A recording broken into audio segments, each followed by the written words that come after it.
Hey heroes, welcome to another amazing episode of History of the Marvel Universe. This channel is sponsored in part by Patreon supporters. If you would like to contribute and vote in monthly polls, then you can sign up for an amount of your choosing over at patreon.com/MaryMarvelite. The link is in the description below along with other places you can find me.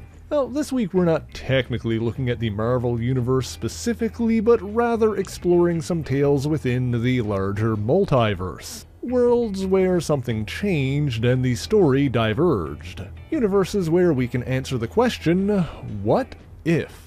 Of course, there are a very large number of these we could choose from, so for this episode, let's stick to some of those which center on the multiverse's most prolific wall crawler, Peter Parker, the amazing Spider-Man. For example, early in his heroic career, Spidey attempted to solve his money problems by breaking into the Baxter Building and joining the Fantastic Four. Unfortunately for him, he was quick to learn that the FF operated more like a non-profit organization and weren't willing to pay a salary to a known outlaw. In the world we know, Earth 616, Spider-Man left in frustration, with Susan Storm wistfully wondering if there was some way they could have helped him.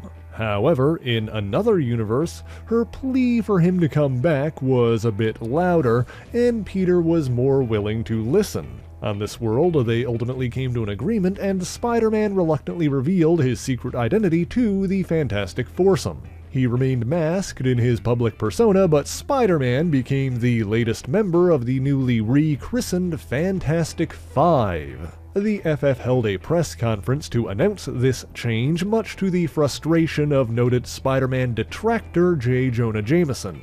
But upon learning that Mr. Fantastic had used his government connections to clear up the Daily Bugle's spurious allegations against the wall crawler, Jameson changed his tune and formally endorsed Spider-Man instead. This also prevented the Chameleon from embarking on his initial plot to frame Spider-Man for his own crimes. Naturally, the villainous Vulture proved to be no match for the Fantastic Five, and of course in this reality, Spider-Man was present for the FF's encounters with the Red Ghost and his super apes. Just like in the main universe, Susan Storm was conflicted about her feelings towards Namor, the Sub-Mariner, and just like in the main universe, the Puppet Master took advantage of this by seizing control of Namor and having him kidnap Sue.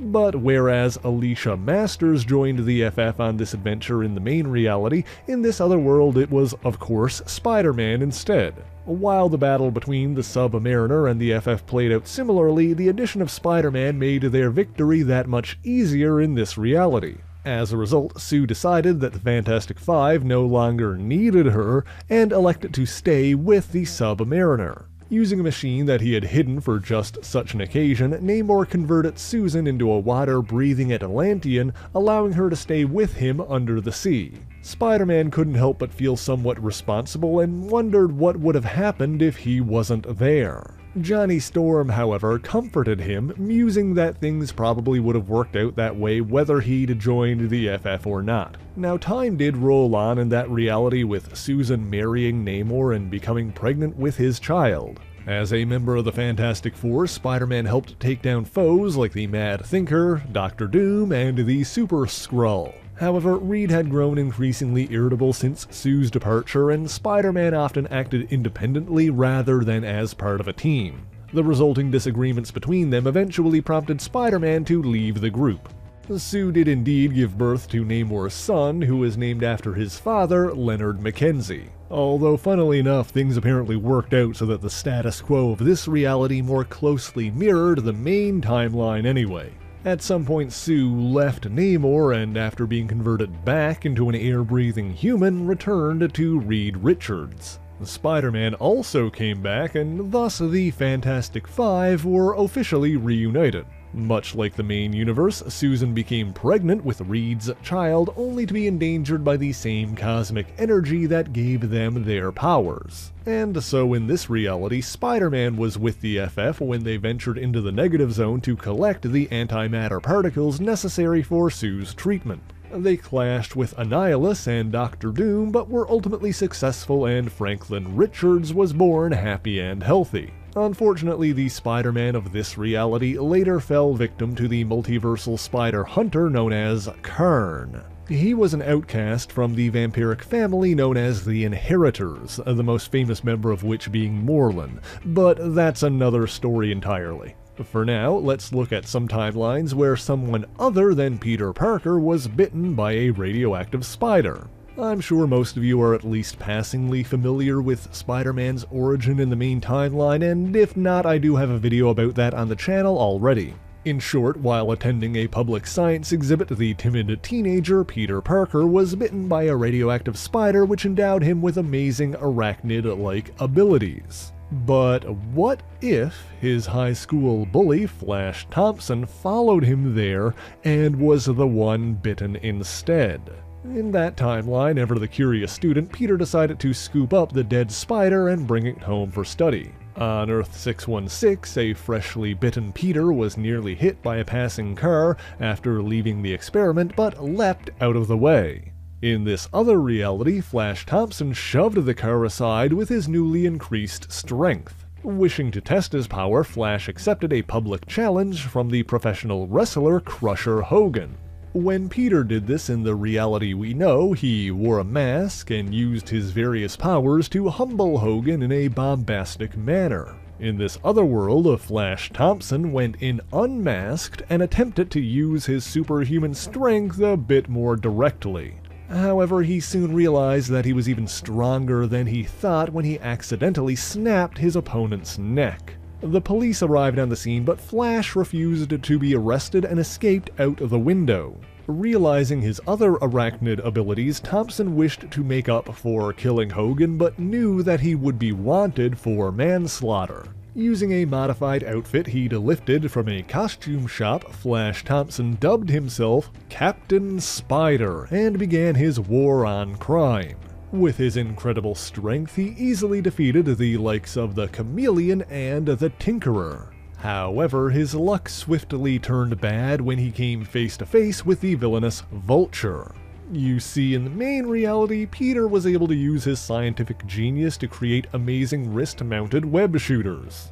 Furthermore, after encountering the Vulture, he was able to invent an electromagnetic inverter that nullified the villain's flying harness. Flash Thompson possessed neither of these, and so when Captain Spider challenged the Vulture in his reality, he was ill-suited for an aerial battle. The Vulture ultimately gained the upper hand, both figuratively and literally, knocking the Captain out of the sky. Watching from the ground, Peter investigated in the hopes of saving the hero, only to find Flash Thompson's dead body in the alley where he landed.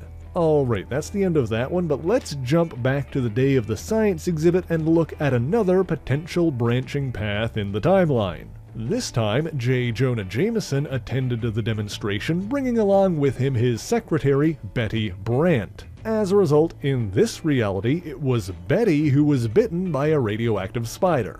She grew lightheaded, but Peter caught her and offered to take her out for coffee, also pocketing the spider for study. She accepted, and the two were properly introduced and got to know each other. But when the topic of conversation turned towards her employer, a frustrated Betty inadvertently broke the table they were sitting at. Acting on a hunch, Peter suggested that they run some tests, and the pair soon discovered Betty's new spider-like abilities. Inspired by costumed heroes of the past, Peter insisted that Betty could use her power responsibly by protecting others. And so while Peter used his scientific acumen to craft a set of wrist-mounted web shooters, Betty designed a bold, provocative costume for herself. And thus, this world was soon introduced to the amazing Spider-Girl. Working together, Betty would thwart various criminals while Peter sold photos of her exploits to Jameson. However, things took a turn one evening while the two were getting some extra shots for the Bugle. As they were finishing up, they emerged from a dark alley only for a burglar to dart by. Betty attempted to fire a web line but found that her shooters were out of fluid. Unsure of herself in that situation, she simply allowed the burglar to go free, and I'm sure some of you are recognizing that this is where the story feels familiar. After changing back into her civilian identity, she decided to accompany Peter back to his home in Forest Hills. There, they learned that Peter's uncle had been shot and killed by an intruder, but the police had tracked the perp to an old warehouse on the waterfront. Changing to Spider-Girl, Betty traveled there to confront the killer herself. And of course, she quickly realized that it was the same burglar who she failed to stop earlier. Leaving the criminal for the police, Betty returned to Peter and told him what had happened. Realizing that she did not want the responsibility that comes with being a superhero, she decided to abandon her costumed identity for good. Okay, let's hop back to the science exhibit one more time to explore another possibility. In this timeline, J. Jonah Jameson's son, astronaut John Jameson, was bitten by the radioactive spider. Witnessing this, Peter decided to take the dead arachnid home for further study. John, meanwhile, did not keep what happened a secret and soon tested his newfound strength at NASA. He told his father as well, and Jonah suggested that he could use his powers to help the weak and oppressed. And of course, he would be sure to give his son plenty of positive coverage in the Daily Bugle. Donning a costume that his father designed, John became Spider Jameson, the super astronaut. He fought various crimes using a jetpack designed by his former colleagues in the space program and funded by the Bugle. Then one day there was an incident in which a newly launched space capsule began to plummet from the sky. John was hesitant to attempt such a dangerous rescue, but his father convinced him that he had to try. This was at least in part because he wanted to take Peter to get news photos of the event. Funnily enough, on Earth 616, it was John himself who was on board the space capsule and was saved by the Amazing Spider-Man. In the main timeline, Spidey was able to replace a missing piece of the craft, allowing the emergency parachute to successfully deploy. In this other reality, however, Spider Jameson blasted into the sky without taking the replacement unit. He intended on using his jetpack to guide the craft safely down to Earth, but quickly burned through his remaining fuel. In a last-ditch effort to save the life of the young pilot inside, Jameson used his own body to cushion the crash. Jonah and Peter arrived on the scene, but John succumbed to his fatal injuries soon thereafter. In the wake of this sacrifice, a bronze statue was erected in Central Park to pay homage to the super astronaut. Blaming himself for his son's death, Jonah Jameson decided to use his paper to foster public support for other newly emerging superheroes. Now, I will note that there are also versions of Flash, Betty, and John who briefly appeared as part of the multiversal Spider Army that assembled to combat the threat of the Inheritors during the first Spider-Verse event. But of course, this is true for most notable Spider-Man variants. Something else that those three universes have in common is that in each of them, Peter Parker recovered the remains of the radioactive spider after it bit someone else. And in all three of these realities, Peter studied the spider and determined how to replicate the effects of its bite. Thus, we have three more worlds in which Peter Parker ultimately became the friendly neighborhood Spider-Man. Alright, let's jump back again, this time to Spidey's short-lived show business career.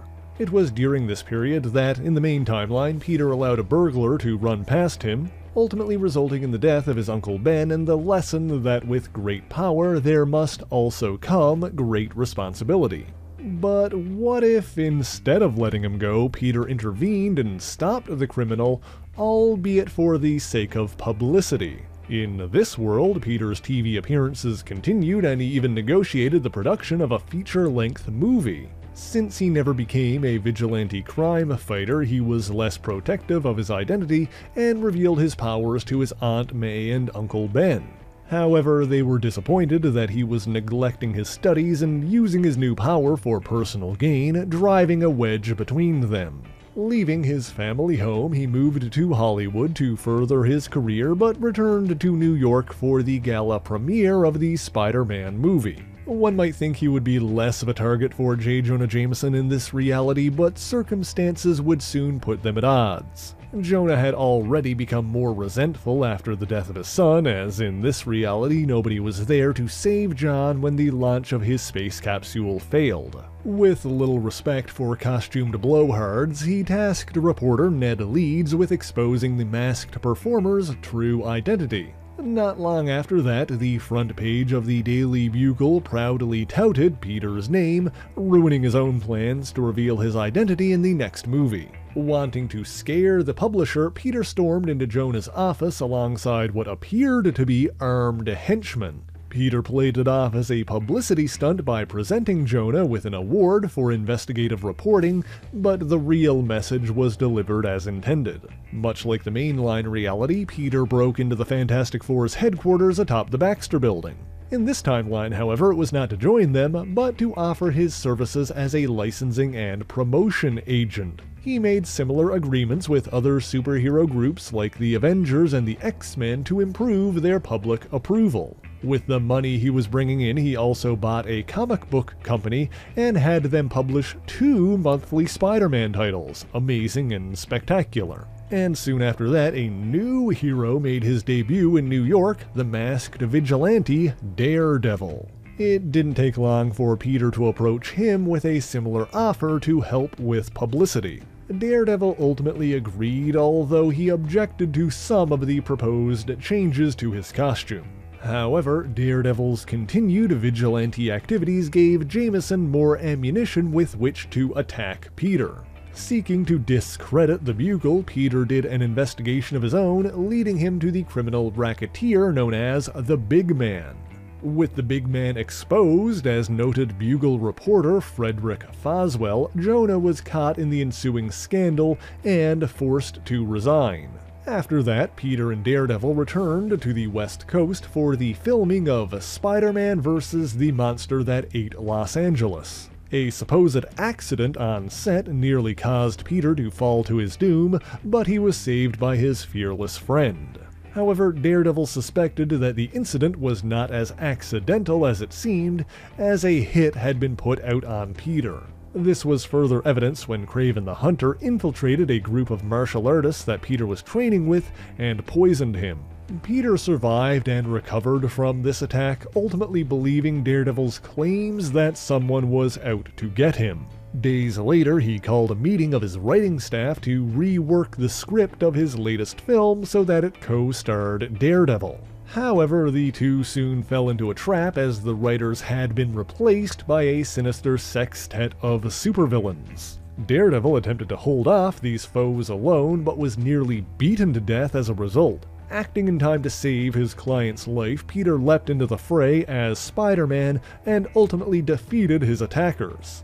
Unmasking the ringleader, he discovered that the one responsible was none other than J. Jonah Jameson.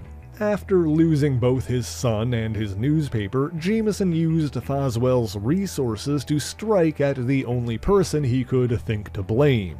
It was then that this Peter Parker realized that this all may never have happened if he'd only used his power more responsibly. For our last look into the multiverse, at least for this week, let's shift our gaze to another key moment in the timeline. Specifically a pitched battle between Spider-Man and the original Green Goblin, Norman Osborn, atop the George Washington Bridge. Having discovered Spider-Man's secret identity, the Goblin abducted Peter's girlfriend, Gwen Stacy, and during this battle knocked her from the top of the bridge. In the primary timeline, Peter attempted to catch her with a web line, resulting in her death.